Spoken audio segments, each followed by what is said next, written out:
sobre todo a la hora de empezar.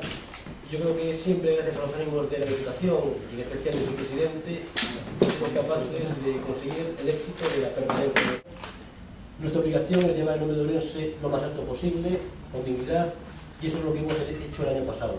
Nuestros jugadores lo que tienen es capacidad de lucha, capacidad de trabajo y las ganas de hacer una muy buena temporada. Y yo creo que este año, con el plantel que tenemos, siguiendo la estela del año pasado, pues creo que dejaremos el nombre de Ourense lo más alto posible.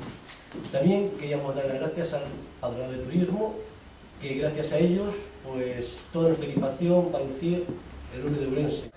Ahora tenemos una nueva oportunidad.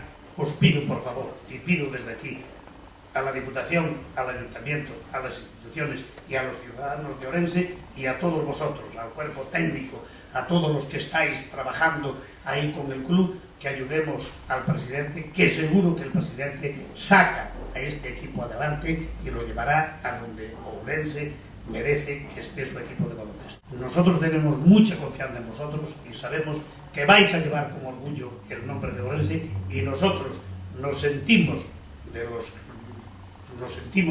bien representados por la plantilla del año pasado y creo que mejor representados por la plantilla que tenemos este año. Creo que se ha acertado en la contratación del entrenador, de todo el personal que ha estado al frente del equipo.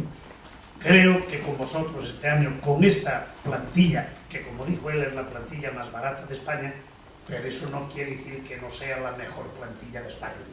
¿Entendido?